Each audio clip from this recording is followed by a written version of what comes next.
ആകാശവാണി കവരത്തി. ഫടിപ്പും ഫൊലിമയും വിദ്യാഭ്യാസ വിഷയങ്ങൾ വിശകലനം ചെയ്യുന്ന പരിപാടി. ഇന്നത്തെ ഫടിപ്പും ഫൊലിമയും എന്ന പരിപാടിയിലേക്ക് ഏവർക്കും സ്വാഗതം.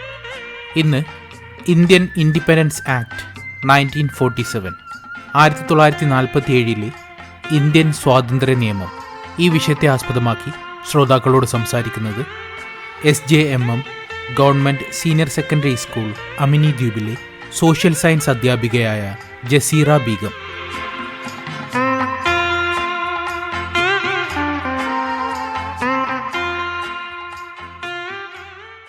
പ്രിയ ശ്രോതാക്കൾക്ക് നമസ്കാരം. നാളെ ജൂലൈ 18, ഈ ദിവസത്തിന് ഒരു പ്രത്യേകത ഉണ്ട്. British parliament Indian independence act 1947 പാസാക്കിയത് ജൂലൈ 18-നാണ്. 1947 ഓഗസ്റ്റ് 14 അർദ്ധരാത്രി. ലോകം മുഴുവൻ ഉറങ്ങിക്കിടക്കുമ്പോൾ ഒരു മഹാരാജ്യം ജീവനിലേക്കും സ്വാതന്ത്ര്യത്തിലേക്കും ഉണരുകയായിരുന്നു. ഡൽഹിയിലെ പാർലമെന്റ് മന്ദിരത്തിൽ സ്വതന്ത്ര ഇന്ത്യയുടെ ആദ്യത്തെ പ്രധാനമന്ത്രി പണ്ഡിറ്റ് ജവഹർലാൽ നെഹ്റുവിന്റെ ശബ്ദം മുഴങ്ങിക്കേട്ടു. വർഷങ്ങൾക്ക് മുമ്പ് നാം വിധിയുമായി ഒരു കരാറിൽ ഏർപ്പെട്ടിരുന്നു. ഇപ്പോൾ ആ വാഗ്ദാനം നിറവേറ്റാനുള്ള സമയമായിരിക്കുന്നു.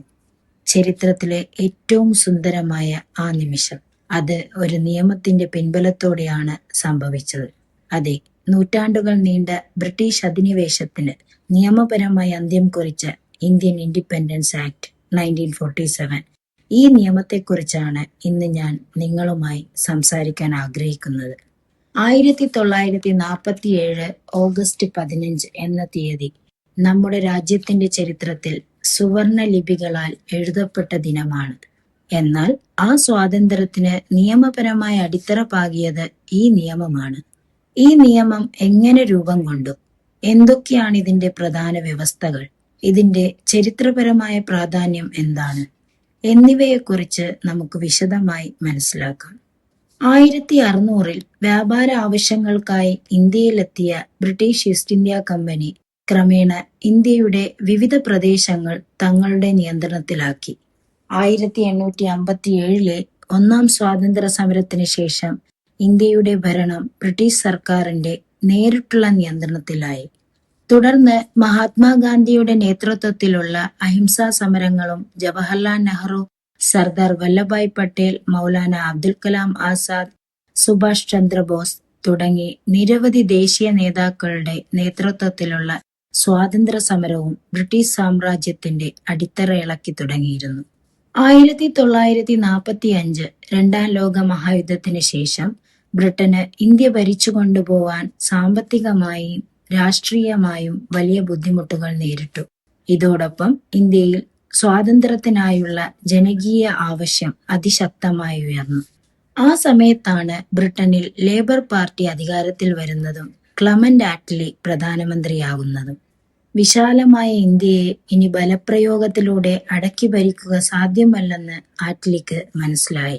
1946 റോയൽ ഇന്ത്യൻ നേവി കലാപം കൂടിയായപ്പോൾ ഇന്ത്യ വിടുകയല്ലാതെ ബ്രിട്ടന് മുന്നിൽ മറ്റു വഴികളില്ലായിരുന്നു. 1948 ജൂൺ 30 ഇന്ത്യക്ക് അധികാരം കൈമാറും എന്ന് 1947 ഫെബ്രുവരിയിൽ ആറ്റ്ലി ബ്രിട്ടീഷ് പാർലമെന്റിൽ പ്രഖ്യാപിച്ചു.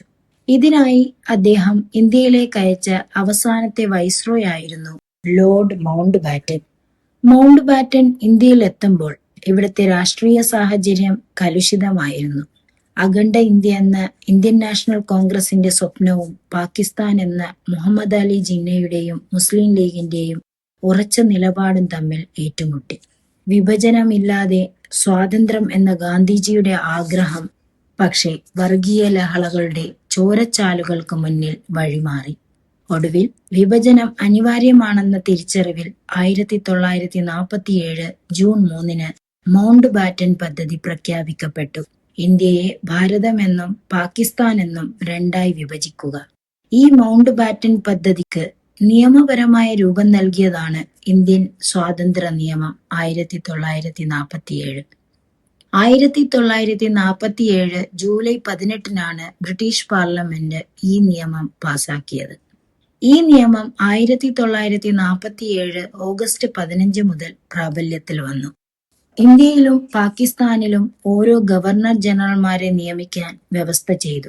ഇന്ത്യയുടെ ആദ്യ ഗവർണർ ജനറലായി ലോർഡ് മൗണ്ട് ബാറ്റനും പിന്നീട് സി രാജഗോപാലാചാരിയും ചുമതലയേറ്റു. ഇതോടുകൂടി ഇന്ത്യയും പാകിസ്ഥാനും എന്നിങ്ങനെ രണ്ട് സ്വതന്ത്ര ഡൊമിനിയനുകൾ നിലവിൽ വന്നു. ഈ നിയമത്തിലെ പ്രധാന സവിശേഷതകൾ എന്തൊക്കെയാണെന്ന് നോക്കാം. ഒന്നാമതായി, ബ്രിട്ടീഷ് ഇന്ത്യയെ ഇന്ത്യ, പാകിസ്ഥാൻ എന്നിങ്ങനെ രണ്ട് രാജ്യങ്ങളായി വിഭജിച്ചു. 1947 ഓഗസ്റ്റ് 15 മുതൽ ബ്രിട്ടീഷ് പാർലമെന്റിന് ഇന്ത്യയുടെ ആഭ്യന്തര കാര്യങ്ങളിൽ നിയമനിർമ്മാണ അധികാരമില്ലാതെയായി. ഓരോ രാജ്യത്തിനും സ്വന്തം ഭരണഘടന തയ്യാറാക്കാനുള്ള അവകാശം നൽകി. ബ്രിട്ടീഷ് രാജാവിന്റെ പരമാധികാരം ഇന്ത്യൻ നാട്ടുരാജ്യങ്ങളിലെല്ലാം അവസാനിച്ചു. അതോടെ നാട്ടുരാജ്യങ്ങൾക്ക് ഇന്ത്യയിലോ പാകിസ്ഥാനിലോ ചേരാനോ സ്വതന്ത്രമായി തുടരാനോ സൈദ്ധാന്തികമായി അവസരം ലഭിച്ചു. അങ്ങനെ നിയമം പാസായി. ഇന്ത്യക്ക് സ്വാതന്ത്ര്യവും ലഭിച്ചു. എന്നാൽ ഈ നിയമം ബാക്കിവെച്ചത് സമാനതകളില്ലാത്ത ഒരു ദുരന്തം കൂടിയായിരുന്നു.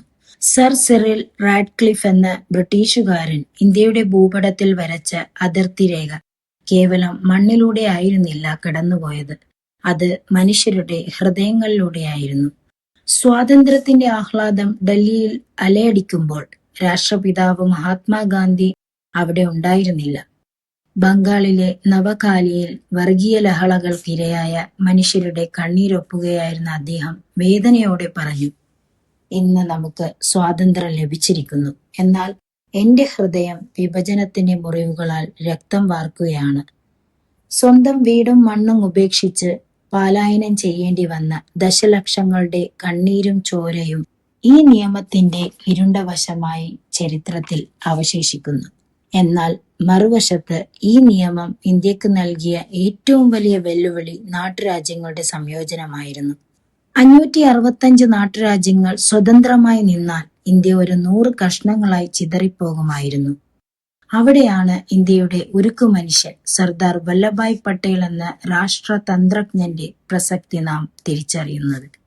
അസാമാന്യമായ നയതന്ത്രജ്ഞതയിലൂടെയും ഇച്ഛാശക്തിയിലൂടെയും അദ്ദേഹം ആ നാട്ടുരാജ്യങ്ങളെ ഒന്നൊന്നായി ഇന്ത്യൻ യൂണിയനിൽ ലയിപ്പിച്ചു. ഈ സ്വതന്ത്ര ഇന്ത്യയെ ഒരു ജനാധിപത്യ റിപ്പബ്ലിക്കാക്കി മാറ്റുക എന്നതായിരുന്നു അടുത്ത വലിയ കടമ്പ. അവിടെയാണ് ഭരണഘടനാ ശില്പിയായ ഡോക്ടർ BR അംബേദ്കറുടെ കഠിന പ്രയത്നം ചരിത്രമാവുന്നത്. ഇന്ത്യൻ ഇൻഡിപെൻഡൻസ് ആക്ട് നൽകിയ പൂർണ്ണ അധികാരം ഉപയോഗിച്ച് ഡോക്ടർ അംബേദ്കറുടെ നേതൃത്വത്തിലുള്ള ഡ്രാഫ്റ്റിംഗ് കമ്മിറ്റി ലോകത്തിലെ ഏറ്റവും ബൃഹത്തും മനോഹരവുമായ ഒരു ലിഖിത ഭരണഘടനയ്ക്ക് രൂപം നൽകി. നിയമത്തിന് മുന്നിലെ തുല്യതയും മതേതരത്വവും അടിസ്ഥാന അവകാശങ്ങളും ഉറപ്പു നൽകിക്കൊണ്ട് 1950 ജനുവരി 26 നാം ഒരു റിപ്പബ്ലിക്കായി മാറി. ഈ നിയമത്തിന്റെ അടിസ്ഥാനത്തിലാണ് പിന്നീട് ഭരണഘടനാ നിർമ്മാണ സഭ പ്രവർത്തനം വേഗത്തിലാക്കിയത്. ഒടുവിൽ 1950 ജനുവരി 26 ഇന്ത്യ സ്വന്തം ഭരണഘടന പ്രാബല്യത്തിൽ കൊണ്ടുവന്ന് ഒരു പരമാധികാര റിപ്പബ്ലിക്കായി മാറി. ഇന്ന് നാം സ്വാതന്ത്ര്യത്തിന്റെ ഫലങ്ങൾ അനുഭവിക്കുമ്പോൾ അതിന് പിന്നിൽ അനേകം സ്വാതന്ത്ര്യ സമര സേനാനികളുടെ ത്യാഗവും പോരാട്ടവും ഉണ്ടെന്ന് ഓർക്കണം. സ്വാതന്ത്ര്യം നേടുക എന്നത് വലിയ നേട്ടമായിരുന്നു. എന്നാൽ അതിനെ സംരക്ഷിക്കുക അതിലും വലിയ ഉത്തരവാദിത്തമാണ്. ജനാധിപത്യ മൂല്യങ്ങൾ കാത്തുസൂക്ഷിക്കുകയും ഭരണഘടനയെ ബഹുമാനിക്കുകയും മതസൗഹാർദ്ദവും ദേശീയ ഐക്യവും നിലനിർത്തുകയും ചെയ്യുന്നത് ഓരോ പൗരന്റെയും കടമയാണ്.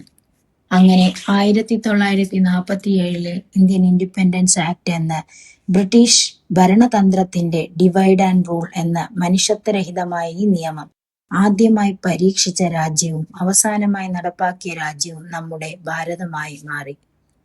അതോടൊപ്പം ഒരു പുതിയ ജനാധിപത്യ രാഷ്ട്രത്തിന്റെ പിറവിക്കും ഇത് വഴിയൊരുക്കി.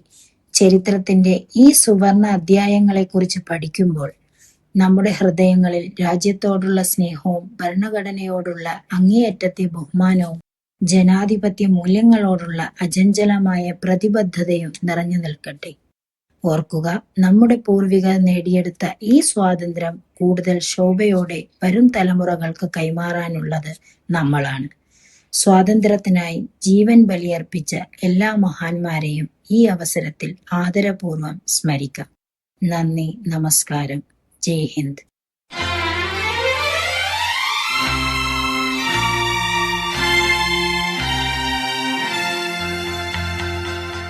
ശ്രോതാക്കൾ ഇതുവരെ കേട്ടത് ഫടിപ്പും ഫൊലിമയും. ഇതിൽ ഇന്ത്യൻ ഇൻഡിപെൻഡൻസ് ആക്ട് 1947 1947 ഇന്ത്യൻ സ്വാതന്ത്ര്യ നിയമം ഈ വിഷയത്തെ ആസ്പദമാക്കി ശ്രോതാക്കളോട് സംസാരിച്ചത് SJMM government senior secondary school Amini ദ്വീപിലെ സോഷ്യൽ സയൻസ് അധ്യാപികയായ ജസീറ ബീഗം. ഈ പരിപാടി നിങ്ങൾക്കായി തയ്യാറാക്കിയത് മുഹമ്മദ് സലീം, മന്നായപുര.